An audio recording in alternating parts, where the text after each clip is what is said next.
दोस्तों ये है IVF के फाउंडर अक्षय शाह, जिनको शार्क टैंक में सेलेक्ट होने के बाद शार्क्स के सामने प्रेजेंट करने का मौका तो मिला, इनके एपिसोड को भी रिकॉर्ड किया गया, लेकिन ये एपिसोड कभी टीवी पर आया ही नहीं। आखिर क्यों? शार्क टैंक इंडिया को एक स्टार्टअप फंडिंग शो तो कहा ही नहीं जा सकता। ये बस एकता कपूर के सीरियल्स का एक मॉडिफाइड वर्जन है।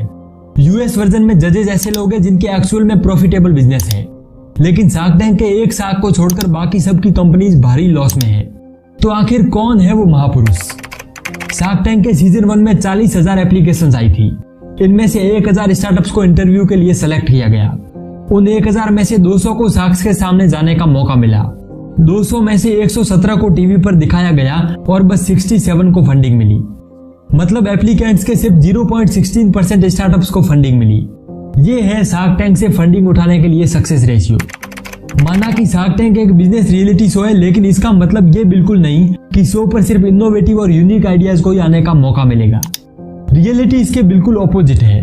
शो में प्रोड्यूसर्स ऐसे स्टार्टअप कंपनीज को भी लेकर आते हैं जिनके आइडियाज में दम हो या ना हो, बस मसाला होना जरूरी है, जिससे इनको TRP मिले। वो लोग यही चाहते हैं कि ज्यादा से ज्यादा लोग ये शो देखें और उनको एडवर्टाइजर से पैसा मिले, जैसे गोल और गहरी नाभि। बिना कोई मेडिसिन से आपकी नाभि को गोल और गहरा बनाता है।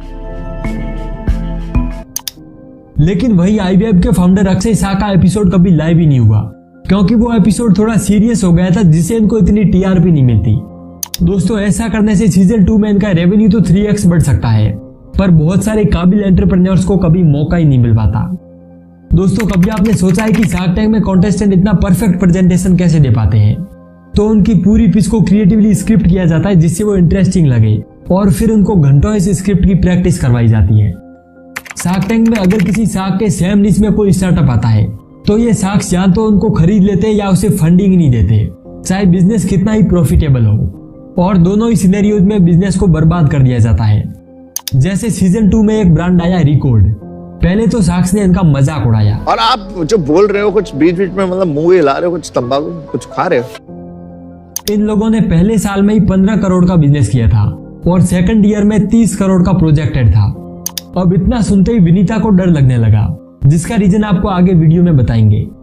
इतने अच्छे बिजनेस के बाद भी किसी भी दोस्त ने इस स्टार्टअप में इन्वेस्ट नहीं किया, और यहाँ पर मुझे असनीर की ब्रूटल ऑनेस्टी की कमी महसूस हुई। नेक्स्ट एग्जांपल है लास्ट सीजन वाला हैमर, जो आया तो था ग्रोथ के बड़े बड़े सपने लेकर, लेकिन उसको खरीद लिया गया। अब अगर इन सारे पॉइंट्स को हम इग्नोर भी कर दें, तो भाई शार्क्स तो ढंग के ले आते। विनीता सिंह की sugar cosmetics, financial year 21 crore का लॉस, और 22 में 75 करोड़ का लॉस। अच्छा अब पता चला कि रिकॉर्ड को इन्वेस्टमेंट क्यों नहीं मिली, क्योंकि मोहतरमा को डर था कि अगर इसे इन्वेस्टमेंट मिल गई तो रिकॉर्ड शुगर को तो डिसरप्ट कर देगा, और फिर होना क्या था, भाईचारा बना रहे। असनीर ग्रोवर अब तो भारत पे में नहीं रहे, पर भारत पे को FY 22 में 5,500 करोड़ का नुकसान हुआ। अनुपम मित्तल जो हमेशा ब्रांड बिल्डिंग की बातें करते हैं, लेकिन मजे की बात यह है कि शादी.com के अलावा उनके ब्रांड जैसे मकान.com, मौज मोबाइल को कोई जानता तक नहीं। पीयूष बंसल के लेंसकार्ट को 2022 में 102 करोड़ का नुकसान हुआ है, और नए शार्क अमित जैन भी कुछ कम नहीं है, 22 में 250 करोड़ का नुकसान। नमिता थापर शार्क टैंक की अनन्या पांडे है, जिन्होंने खुद स्क्रैच से कुछ नहीं किया, बस अपने फादर के बिजनेस MK और फार्मा में काम करती है। तो शायद एक बूटस्ट्रैप स्टार्टअप की प्रॉब्लम्स को ये कभी नहीं समझ पाएगी। अब एकमात्र जज जो शार्क कहलाने के लायक है और जिनकी कंपनी बहुत प्रॉफिटेबल भी है, वो है अमन गुप्ता। दोस्तों क्या आपने सोचा है कि शार्क टैंक के बाद इन फाउंडर्स का क्या होता है? एक रिपोर्ट के मुताबिक 10 में से 8 फाउंडर्स को साइकियाट्रिस्ट के पास जाना पड़ता है, और इतना ही नहीं कि सिर्फ शार्क्स इनको रोस्ट करते हैं। एपिसोड लाइव होने के बाद पब्लिक भी इनका मजाक उड़ाना शुरू कर देती है। अब आप एक फाउंडर की ये पोस्ट देखिए और कल्पना कीजिए कि उस नेवल शेपर के फाउंडर पर क्या गुजरी होगी। गोल और गहरी नाभि का कितना मजाक उड़ाया गया होगा।